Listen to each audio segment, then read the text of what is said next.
देखो, हम लोगों ने पिछला लेक्चर में जो है जीवधारियों का वर्गीकरण एवं विषाणु में जो है यानी क्लासिफिकेशन ऑफ ऑर्गेनिज्म एंड वर्सू में हमने क्या देखा था।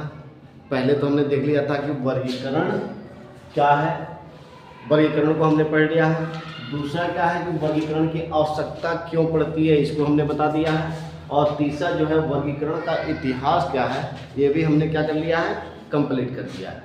आज हमें क्या पढ़ना था कि वर्गीकरण की पद्धतियाँ क्या हैं, यानी सिस्टम ऑफ क्लासिफिकेशन। तो हम सिस्टम जो होता है जीवों का वर्गीकरण की जो है 3 पद्धतियाँ होती हैं। कितनी पद्धतियाँ होती हैं? 3 पद्धतियाँ होती हैं। अब इन 3 पद्धतियों को पहले को कहा जाता है प्राकृतिक पद्धति, और दूसरे को क्या कहता है कृत्रिम पद्धति, और तीसरे को कहा जाता है जाति विरुद्ध पद्धति। अगर प्राकृतिक को देखें तो इसको अंग्रेजी में अगर लिखना चाहते हो तो लिख लेना नेचुरल सिस्टम। इसको क्या कहता है? Natural system. ठीक है। और कृत्रिम का क्या होगा? इसका हो जाएगा आर्टिफिशियल सिस्टम। क्या लिखोगे? Artificial system. देखा नहीं, आप लिख लोगे क्या लिख दें? चलो, आर्टिफिशियल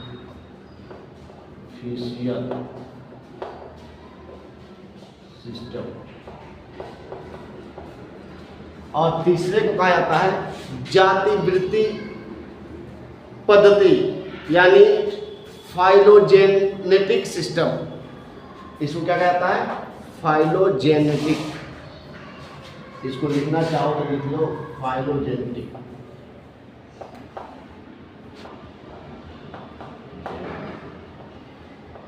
सिस्टम। ठीक है, देखते हैं क्या है वर्गीकरण की पद्धतियां क्या है। जो 3 इनकी पद्धतियां दी गई हैं, नेचुरल सिस्टम, आर्टिफिशियल सिस्टम और फाइलोजेनेटिक सिस्टम, ये क्या है। सबसे पहले देखते हैं कि प्राकृतिक पद्धति क्या है। तो देखो, प्राकृतिक पद्धति को प्रस्तुत करने वाले 2 वैज्ञानिक थे। कितने वैज्ञानिक थे? 2। एक को कहा गया, एक का नाम था जॉर्ज बेंथम और दूसरे को जोसेफ डाल्टन हुकर। यानी इनके कितने कौन वैज्ञानिक थे? 2 वैज्ञानिक। एक का नाम क्या था? George Bentham.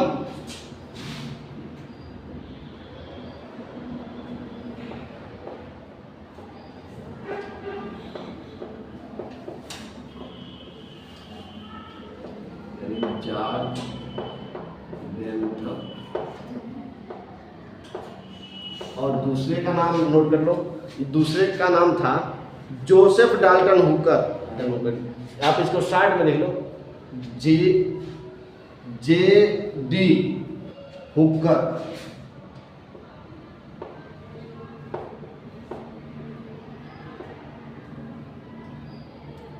क्या बताएगा, ध्यान दो। प्राकृतिक पद्धति यानी नेचुरल सिस्टम को 2 वैज्ञानिकों ने प्रस्तुत किया। एक का नाम था जॉर्ज बेंथम और दूसरे का क्या नाम था? जे.डी. हुकर। क्या नाम था? जे.डी. हुकर। इन दोनों लोगों ने, इनकी एक पुस्तक आई थी जिस पुस्तक का नाम था जनेरा प्लांटेरम। क्या नाम थी इनकी पुस्तक का? जनेरा प्लांटेरम।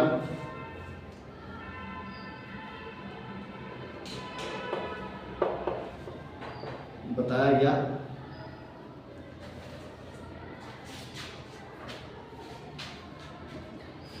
देख लो, एक बार ध्यान फिर देते हैं।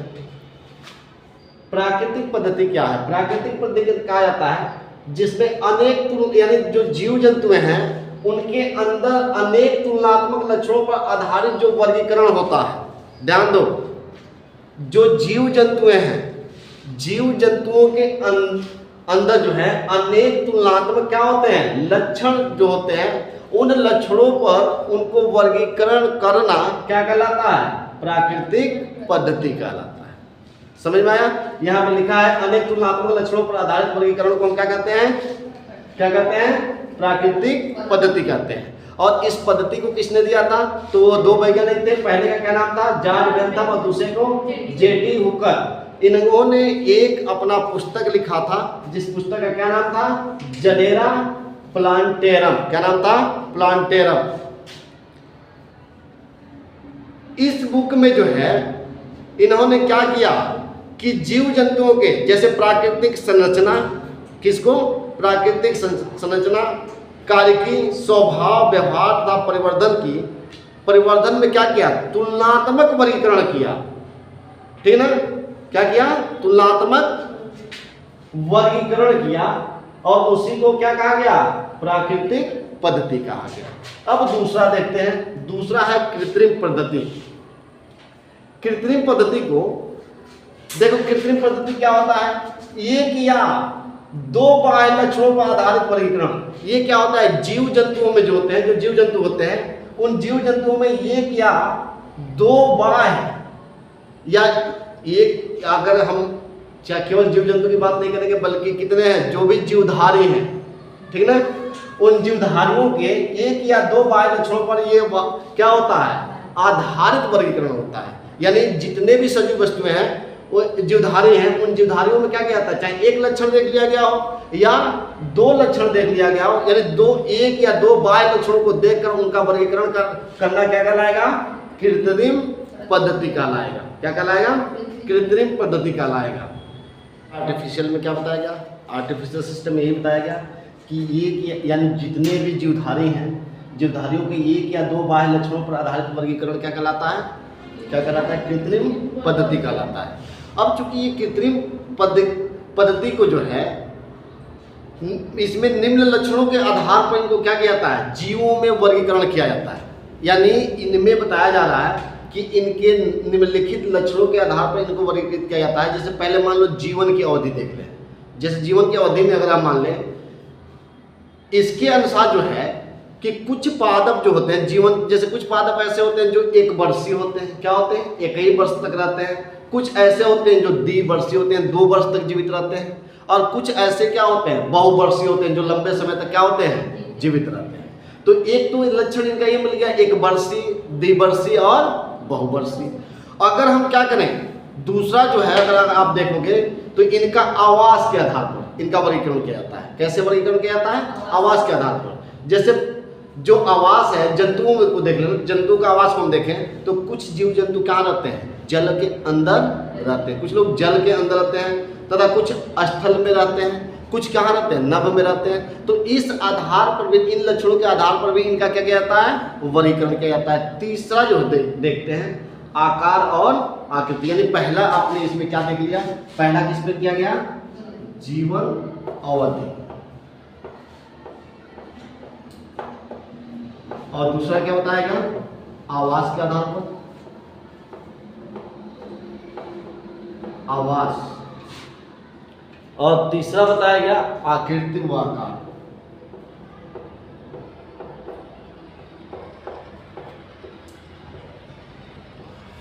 आकृति व आकार। यानी पहले में देखा गया कि जब हम कृत्रिम पद्धति को देखना होता है तो इसको निम्न लक्षणों के आधार पर वर्गीकृत करते हैं। तो पहला क्या बताया गया कि जीवन के आधार पर, जैसे कुछ पादप देखते हैं, कैसे हमने क्या बताया कि कुछ पादप एक वर्षीय होते हैं, कुछ क्या होते हैं? द्विवर्षीय होते हैं, और कुछ क्या होते हैं? बहुवर्षीय होते हैं। तो उस आधार पर इनके यानी उन लक्षणों के आधार पर इनका वर्गीकरण किया जाता है। दूसरा क्या बताया गया? आवास। देखना कुछ जीव जंतु कहाँ रहते हैं? जल के अंदर भी रहते हैं। कुछ जीव जंतु कहाँ रहते हैं? थल पे रहते हैं। कुछ कहाँ रहते हैं? नभ में रहते हैं। तो उन लक्षणों के आधार पर भी इनका क्या किया जाता है? वर्गीकरण किया जाता है। और तीसरा जो है आकृति व आकार के आधार पर पादपों का शाक और झाड़ी तथा वृक्ष में वर्गीकरण करना। जैसे देखो, आप देखना पौधे 3 तरह के होते हैं। एक तो पौधे वो होते हैं जो बहुत छोटे होते हैं, जिसे क्या, जो मैंने बताया था कल आप लोगों को पिछले लेक्चर में बताया था, जो सबसे छोटे पौधे होते हैं जिनकी तना मुलायम और पत्तियां क्या होती हैं? मुलायम होती हैं, उन्हें हम क्या कहते हैं? शाक का पौधा कहते हैं। दूसरा देख लेना झाड़ीदार पौधा। तो झाड़ी पौधे भी कई प्रकार के होते हैं। शाक के पौधे होते हैं, झाड़ीदार पौधे होते हैं और वृक्ष होते हैं। तो झाड़ीदार पौधा कौन था? जो आकार में बहुत छोटा भी नहीं था, बहुत बड़ा भी नहीं था, और जिनमें पत्तियां क्या हो रही थी? ज्यादा पाई जा रही थी। और तीसरा क्या बताया गया था कि ऐसे पौधे जो आकार में क्या हो गए हैं, जो वृद्धि विकास करके जो आकार में मोटे, कठोर और लंबे हो गए हैं, उनको क्या कहा जाता है? वृक्ष। तो इन आधारों पर, इन आधारों के इन लक्षणों के आधार पर इनका वर्गीकरण करना क्या कहलाता है? कृत्रिम पद्धति कहलाता है। ठीक है ना। अब देखो लिनियस ने पुमंग के आधार पर पादपों को कृत्रिम वर्गीकरण किया है। इस आधार पर उन्होंने, यानी एक लिनियस महोदय थे, लिनियस महोदय ने क्या किया कि जो पुमंग है, पौधों में पुमंग पाए जाते हैं ना, अभी शायद आप लोगों को नहीं पढ़ाया गया। अभी जो है मैं इंटरमीडिएट का एक चैप्टर पढ़ाया हूँ, पादप में लैंगिक जनन। ठीक है ना। तो उसमें अगर आपको मौका मिले तो एक बार जाके पढ़ देख लेना। उसमें जो है उसमें पुमंग वगैरह के बारे में बताया गया। तो इन्होंने क्या किया, यानी लिनियस ने क्या किया कि पुमंग के आधार पर पादपों को क्या किया, कृत्रिम वर्गीकरण किया।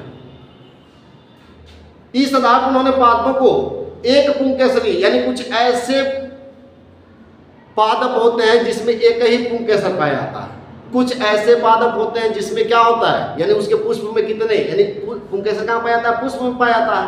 तो कुछ ऐसे पादप हैं जिसके पुष्प में 2 पुंकेसर पाया जाता है, द्विपुंकेसर पाया जाता है। और कुछ ऐसे होते हैं, कुछ ऐसे पादप होते हैं जिसके पुष्प में जो है क्या होते हैं, 2 या 2 से अधिक पुंकेसर, यानी बहुपुंकेसर पाया जाता है। तो इस आधार पर भी इन्होंने क्या किया, इनको कृत्रिम पद्धति के आधार पर वर्गीकरण किया। ठीक है ना।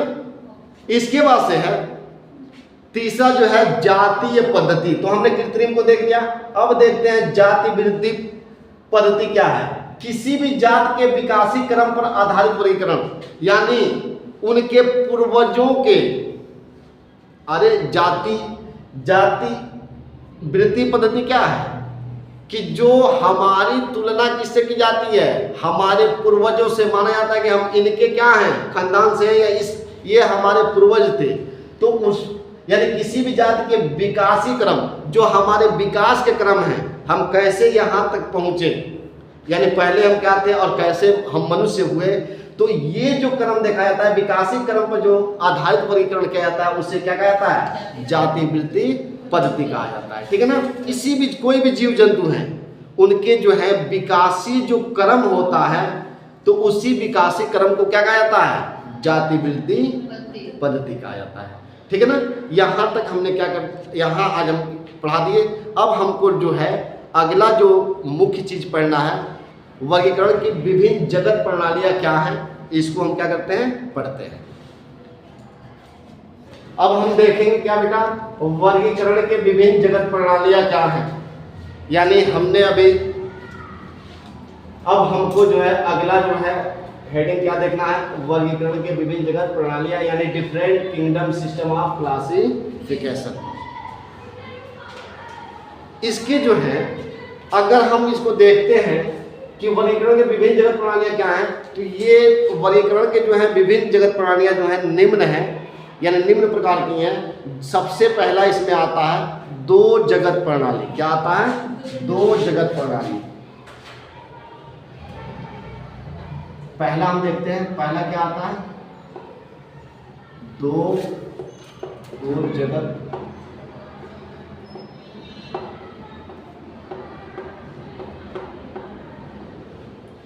प्रणाली। हम समझेंगे 2 जगत प्रणाली क्या है। 2 जगत प्रणाली का अंग्रेजी क्या होगा, अरे 2 किंगडम सिस्टम हो जाएगा, यही ना होगा। अरे प्रणाली का मतलब क्या होता है, प्रणाली का मतलब होता है सिस्टम। तो लिखना होगा तो लिख लेना आप लोग। हाँ देखो क्या बताया जा रहा है, हम पढ़ने क्या जा रहे हैं, वर्गीकरण के विभिन्न जगत प्रणाली कौन कौन से हैं। तो इसको बताया गया कि इसके निम्नलिखित प्रणाली है। पहला क्या बताया जा रहा है, 2 जगत प्रणाली है। और 2 जगत प्रणाली को जो है किसने किया था, तो 2 जगत प्रणाली को प्रस्तुत करने वाले वैज्ञानिक का नाम था कार्ल लिनियस। क्या नाम था, कार्ल।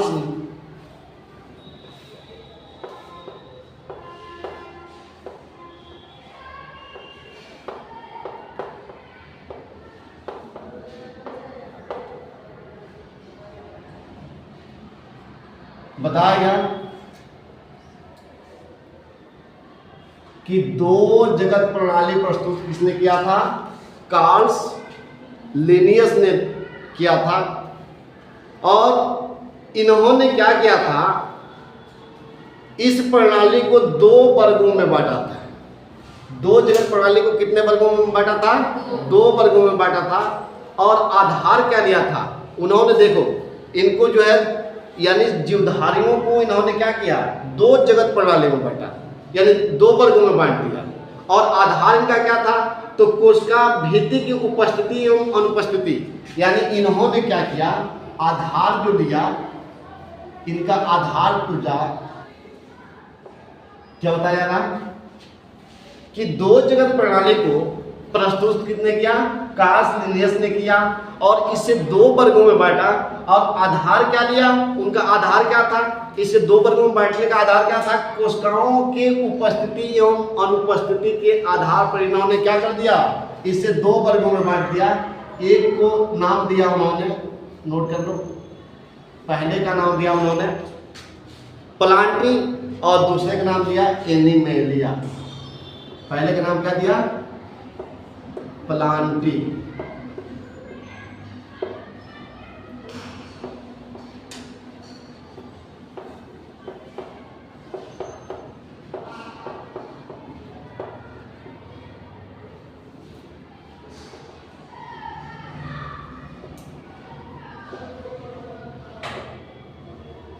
ध्यान देना क्या बताया गया बेटा कि 2 जगत प्रणाली को प्रस्तुत किसने किया था?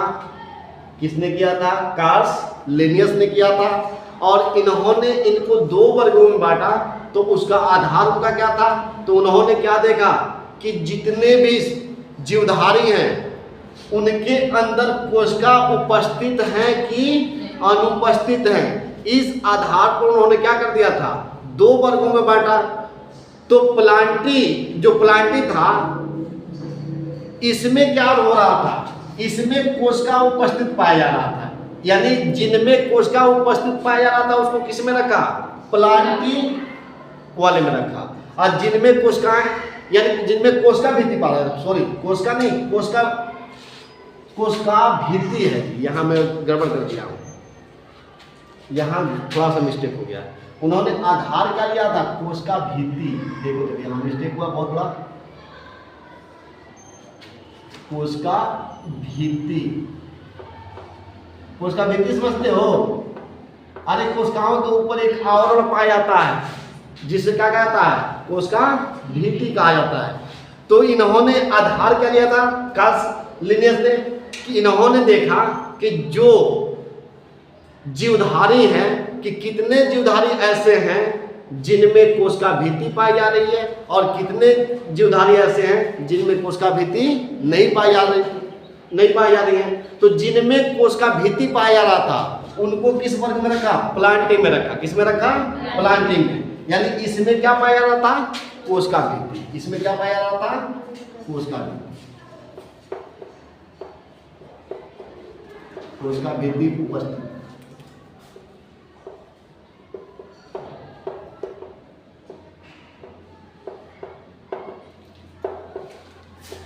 और इनमें क्या रखा?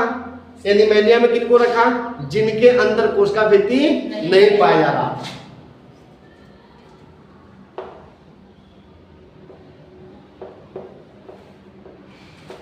कोशिका भित्ति क्या था?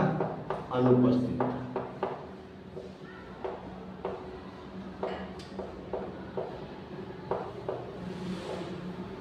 एक बार ध्यान से पढ़ो, समझते हैं बेटा, इसे फिर एक बार समझने का प्रयास करते हैं। ये आपको बातें समझ में आ गई तो सब समझ में आ जाएगा।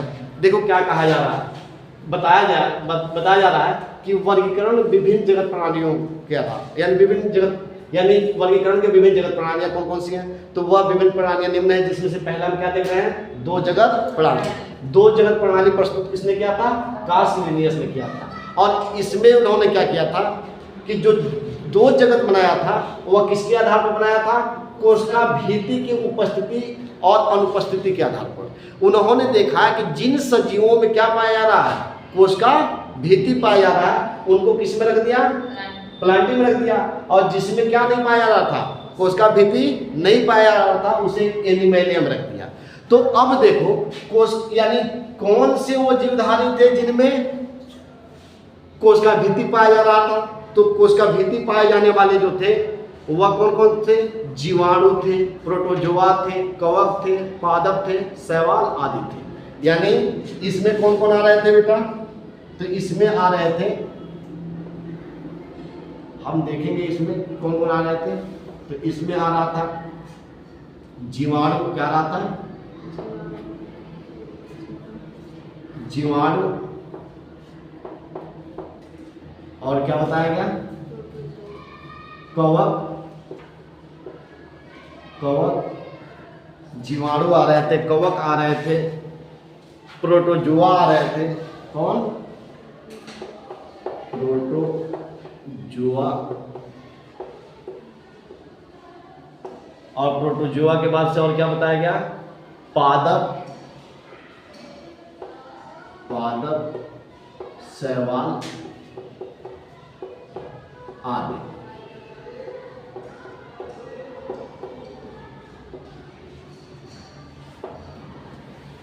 समझ में आया? क्या बताया गया? क्या बताया गया कि जिनके अंदर क्या कोशिका भित्ति पाई जा रही थी, जिन जीवधारियों के अंदर क्या पाई जा रही थी? कोशिका भित्ति। तो वो जीवधारी कौन थे? जीवाणु थे, कवक थे, प्रोटोजोआ थे, पादप थे, शैवाल आदि थे। ठीक ना? तो इनको किस में रखा गया? प्लांटी में रखा गया। और एनिमेलिया में किसको रखा गया बेटा? तो एनिमेलिया में किसको रखा गया? जंतु और प्राणी को रखा गया। जितने जीव जंतु थे, यानी जीव जंतु, यानी इसमें रख दिया गया जीव जंतु, जंतु और प्राणी।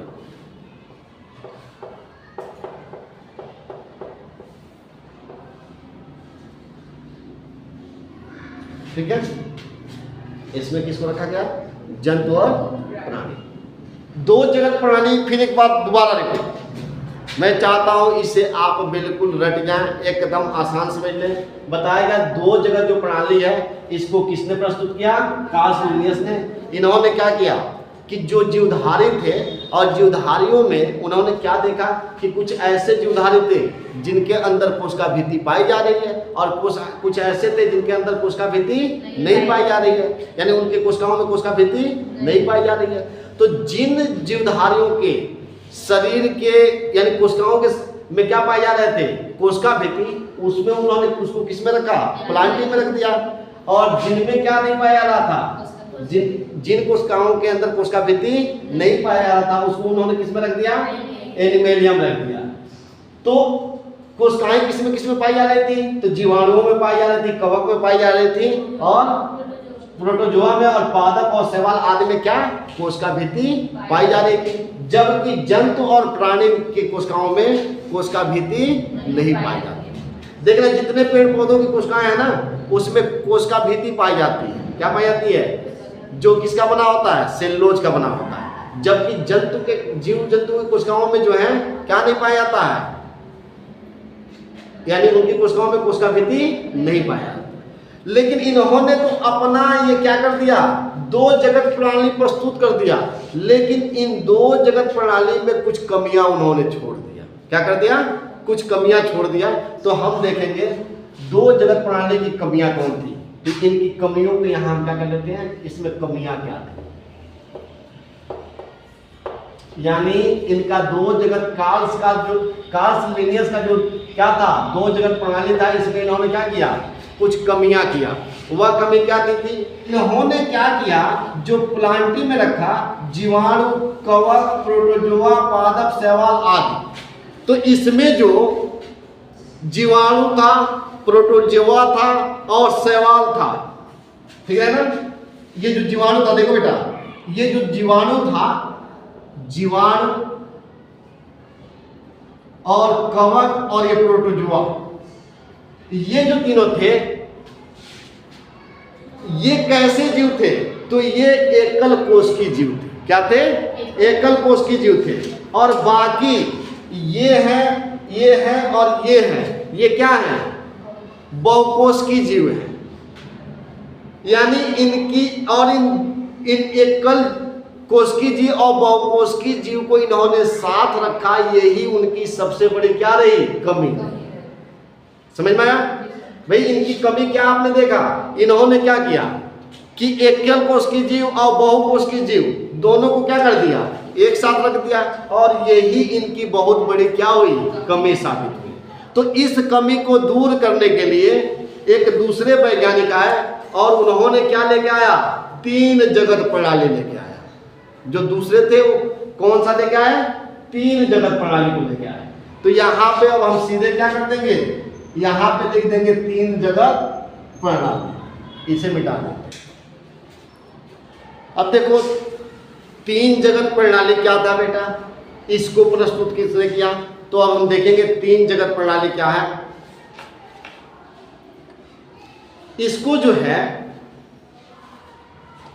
इस प्रणाली को प्रस्तुत किसने किया, तो इस प्रणाली को जो है हैकल महोदय ने क्या किया था, प्रस्तुत किया था। यानी 3 जगत प्रणाली को किसने दिया था, हैकल महोदय।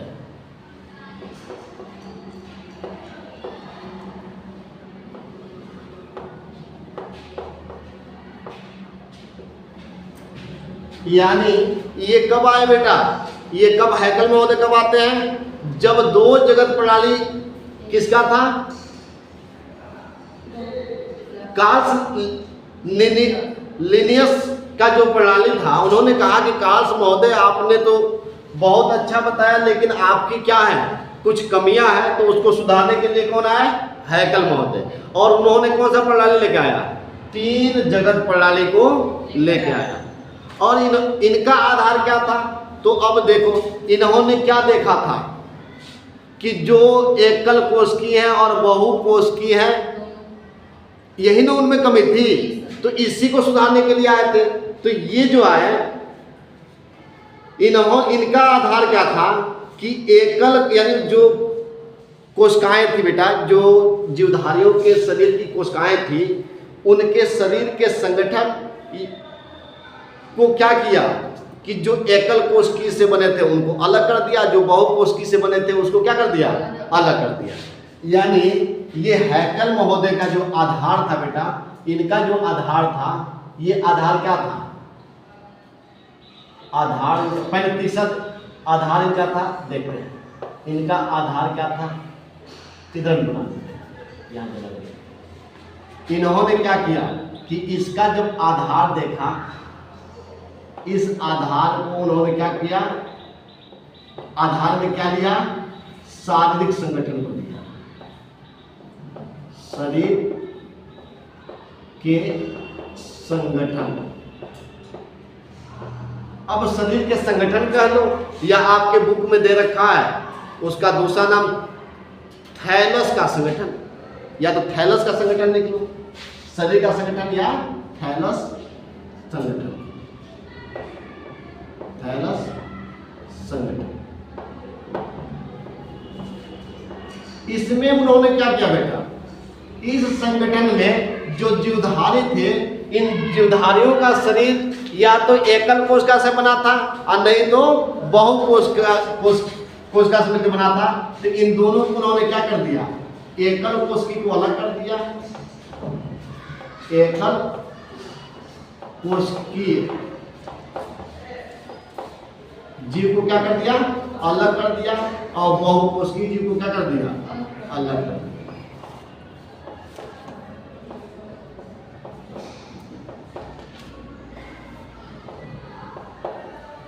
यानी इनका आधार क्या था कि जो शरीर का संगठन था वह किससे बना है, एकल कोशिका से मिलकर बना है या बहु कोशिका से मिलकर बना है। अब उन्होंने क्या किया कि पहला तो प्लांटी को रहने ही दिया, एनिमेलिया को रहने ही दिया, और तीसरा इन्होंने क्या कर लिया, एक और जगत लाया, जिस जगत का नाम उन्होंने क्या दिया, प्रोटेस्टा। क्या नाम दिया, प्रोटेस्टा। यानी इस जगत का नाम क्या है, प्रोटेस्टा जगत। यानी खास तौर से इन्होंने किस जगत को प्रस्तुत किया, प्रोटेस्टा जगत को।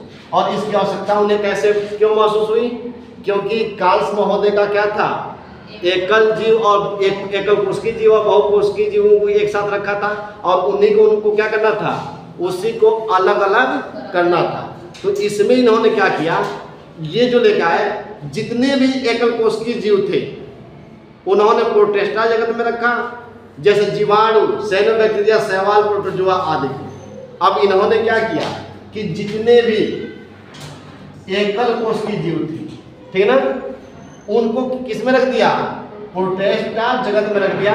और प्रोटेस्टा जगत में कौन कौन आ गया बेटा, जीवाणु आ गया। कौन आ गया, जीवाणु, कवक,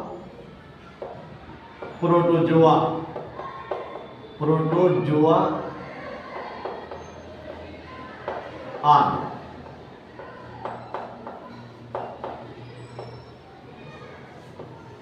यानी यहां से उन्होंने क्या कर दिया, यहां से इनको निकाल दिया। कहां से, ये प्लांटी वाले जगत से उनको निकाल कर कहां लेके चले गए, प्रोटेस्टा में लेके चले गए, क्योंकि यही ने एक कोशिकी थे जी। तो इन एक कोशिकों को उठाया और कहां लेके चले गए, प्रोटेस्टा जगत में लेके चले गए। समझ में आया। अब इन्होंने तो अपना क्या कर दिया, एक बार फिर समझते हैं, एक बार फिर इसको जो है कि रिवीजन कर देते हैं ताकि आपको समझ में आ जाए। देखो जो दो जगत प्रणाली थी उसमें कार्ल्स महोदय ने क्या किया कि जितने भी जीवधारी थे उनको क्या किया, कोशिका भित्ति के आधार पर उनको दो वर्गों में बांटा।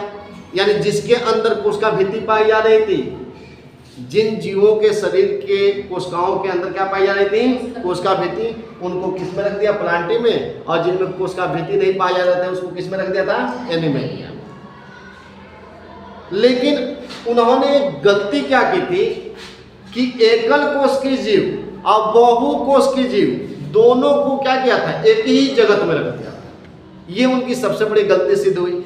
तो उस कमी को, उनकी इस कमियों को दूर करने के लिए कौन आते हैं, हैकल महोदय आते हैं। और हैकल महोदय कौन सा प्रणाली लेके आते हैं, तीन जगत प्रणाली को लेके आते हैं।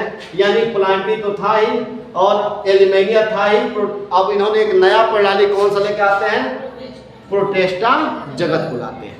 और उनका भाई आधार क्या था, तो उनमें क्या कमी थी, एकल जीव और एकल कोशिकीय जीव और बहुकोशिकीय जीव। तो उन्होंने क्या किया कि जो उनके शरीर का संगठन था, यानी एकल कोशिका से मिलकर बना था कि बहु कोशिका से मिलकर बना था, तो जितने एकल कोशिकीय जीव थे उन सबको किसमें लाकर रख दिया, प्रोटेस्टा जगत में रख दिया।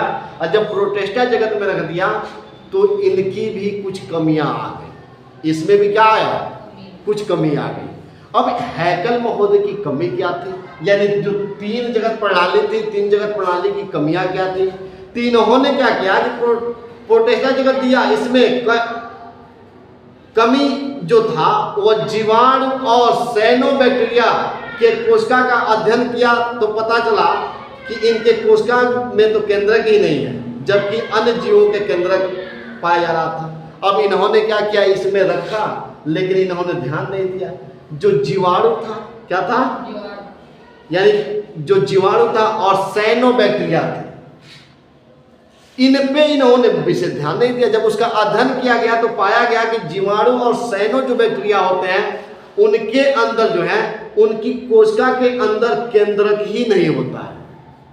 तो इन्होंने क्या किया, जिनकी कोशिकाओं के अंदर केंद्रक था उनको भी उसी समूह में रखा, और जिनके शरीर के अंदर कोशिका नहीं थी उसको भी क्या कर दिया, एक ही समूह में रख दिया। ये इनकी सबसे बड़ी क्या साबित हुई, कमी साबित हुई। तो इनके कमी को दूर करने के लिए, अब इनको सुधारने के लिए कौन आया, चार जगत प्रणाली आ गया। कौन आ गया, चार जगत प्रणाली आ गया। हाँ देखो, अब तीन जगत प्रणाली व्यवस्था को सुधारने के लिए कौन आते हैं, कापलैंड महोदय आते हैं। यानी अब ये क्या करते हैं, ये जब आते हैं तो ये क्या करते हैं, चार जगत प्रणाली को लेकर आते हैं। यानी चार जगत प्रणाली प्रस्तुत किसने किया, कापलैंड महोदय ने किया। और इनका आधार क्या था, तो आधार क्या था जी, जैसे तीसरे वाले में आपने देखा कि कोशिकाओं का संगठन, कुछ कोशिकाएं ऐसी थी जिनके अंदर केंद्र नहीं पाया जा रहा था और कुछ में क्या पाई जाती, केंद्र। तो उन्होंने क्या किया कि इनके शरीर संगठन को देखा, तो देखो कोशिकाएं जो होती हैं दो प्रकार की होती हैं, एक तो प्रोकैरियोटिक की होती हैं और दूसरा क्या होती है यूकैरियोटिक। प्रोकैरियोटिक वो होते हैं जिनके अंदर क्या होता है, जिनके अंदर क्या नहीं पाया जाता है, केंद्रक नहीं पाया जाता है, और यूकैरियोटिक वाले में क्या पाया जाता है, केंद्रक पाया जाता है। तो इन्होंने क्या किया, इस आधार पर जीवों को बांटा और इनको जो है एक नया जो है और जगत लेके आए। उस जगत का नाम उन्होंने क्या दिया, मोनेरा जगत। क्या नाम दिया, मोनेरा जगत। और इस मोनेरा जगत में उन्होंने क्या किया, जो प्रोकैरियोटिक वाली कोशिकाएं हैं उनको इस जगत में क्या कर दिया, रख दिया। तो इसमें किसको रखा,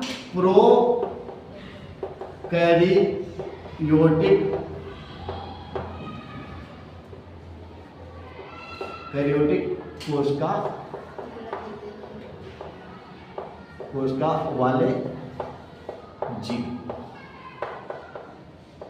को रखा। अब वो कौन जीव थे जो प्रोकैरियोटिक कोशिका वाले थे, यानी जिसके अंदर केंद्रक नहीं पाया जा रहा था।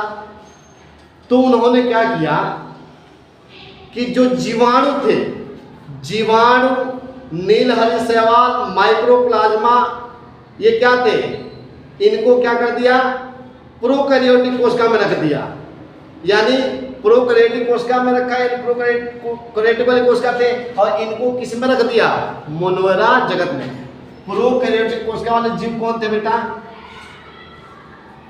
प्रोकैरियोटिक वाले जो प्रोकैरियोटिक वाले कोशिका यानी कह रहा है प्रोकैरियोटिक कोशिका वाले जीव कौन थे, जीवाणु था। क्या था, जीवाणु था, जीवाणु था। और प्रोटोजोआ था, प्रोटोजोआ था। इसके बाद से क्या बताया गया, प्रोटोजोआ के बाद से कवक था, कवक के बाद से क्या बताया गया, नीलहरित शैवाल था, नीलहरित शैवाल। और एक और नोट कर लो, माइक्रोप्लाज्मा। क्या था, माइक्रोप्लाज्मा।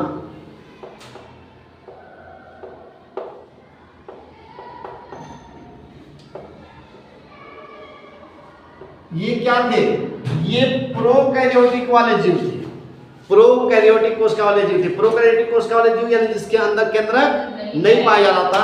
और इन जीवों को उन्होंने किस में रख दिया, मोनेरा जगत में रख दिया। समझ में आया। ये जो कापलैंड महोदय थे, इन्होंने क्या किया, जो नया जगत प्रणाली लाया उसका क्या नाम दिया, मोनेरा जगत। और इसमें किस प्रकार के जीवों को रखा, जिनके अंदर प्रोकैरियोटिक कोशिकाएं पाई जाती थी। प्रोकैरियोटिक कोशिका का मतलब क्या था, जिनके अंदर केंद्रक नहीं पाया जा रहा था, वो क्या थे, प्रोकैरियोटिक। तो वो कौन कौन से जीव थे, जीवाणु, प्रोटोजोआ, कवक, नीलहरित शैवाल और माइक्रोप्लाज्मा। इनको उठाकर उसने किस में रख दिया, मोनेरा जगत में रख दिया। अब मोनेरा जगत का जो है, यानी इनका आधार आप समझ गए ना, इन्होंने किस आधार पर किया था, कोशिका के संगठन के आधार पर किया था। और कोशिका का संगठन क्या था भाई, कोशिकाएं दो तरह की बनी होती हैं। एक क्या होती हैं, दो तरह की कोशिका होती हैं। जैसे मान लो एक कोशिका ये है और ये कोशिका क्या है, ये है। तो इस कोशिका के अंदर केंद्रक, मान लो इस कोशिका के अंदर क्या पाया जा रहा है, केंद्रक पाया जा रहा है। इस कोशिका के अंदर केंद्रक नहीं पाया जा रहा है। तो जो इसके अंदर केंद्रक पाया जा रहा है वो क्या है, यूकैरियोटिक है। और जिसके अंदर केंद्रक नहीं पाया जा रहा वो क्या है, प्रोकैरियोटिक है। तो इन्होंने देखा कि किस जीवों के अंदर क्या पाए जा रहे हैं, ये कोशिका यानी कोशिका का संगठन देखा कि किसके किसके अंदर जो है केंद्रक नहीं पाए जा रहे हैं और किसके किसके अंदर केंद्रक पाए जा रहे हैं। तो जिनके जिनके अंदर केंद्रक नहीं पाया गया उनको यानी प्रोकैरियोटिक कोशिका वाले वो जीव थे, और उनको उन्होंने क्या कर दिया, मोनेरा जगत में रख दिया। ठीक है ना। अब इनकी भी कुछ कमियां आ गई। इन्होंने ये काम तो किया, लेकिन काम करने के बाद से इनमें भी कुछ क्या आ गई, कमियां आ गई। जैसे 2 जगत प्रणाली और 3 जगत प्रणाली और 4 जगत प्रणाली में 2 प्लांट जो प्लांटी था उसमें कवक और पादप थे। इसमें न हैकल, देखो आप इससे पहले जो पढ़े हो 2 जगत प्रणाली, 3 जगत प्रणाली। तो 2 जगत प्रणाली में भी कवक और क्या छूट गया था, पादप एक साथ थे। और 3 जगत प्रणाली में भी क्या थे, कवक और पादप एक साथ थे। इसमें कवक नहीं रहेगा, कवक यहाँ पर भी इसमें हमने कवक को गलत लिख दिया है। किसमें ये जाएगा, प्लांटी में आएगा। किसमें आएगा, अगर इससे पहले वाले में भी कवक लिखा अगर लिखा गया हो तो उसे मिटा देना आपको, ठीक है ना। तो उस इसमें कवक और देखो पहले दूसरे जगत में यहाँ पे कवक और पादप को सभी लोगों ने क्या कर दिया था, छोड़ दिया था। कवक और पादप को एक साथ रखा, पहले जगत प्रणाली में भी रखा गया, यानी 2 जगत प्रणाली में भी वही रहा, 3 जगत प्रणाली में भी क्या रहा, वही रहा। और ये भी महोदय है, तो ये कापलेट महोदय है, तो ये भी क्या कर दिए, इसको यहीं पर छोड़ दिए, इस पर बिल्कुल ध्यान नहीं दिए। इस पे इन्होंने ध्यान क्या नहीं दिया।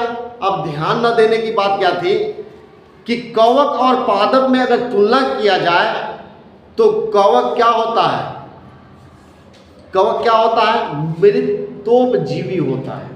कवक क्या होता है, मृतोपजीवी होता है, जबकि पादप क्या होता है, वो स्वपोषित है। मृत जो भी यानी जो मृत पदार्थों से अपना भोजन प्राप्त करता हो वो मृत पोषी कहलाता है, और जो अपना भोजन क्या करता हो, समय बनाता हो, तो क्या कहलाता है, स्वपोषी कहलाता हो।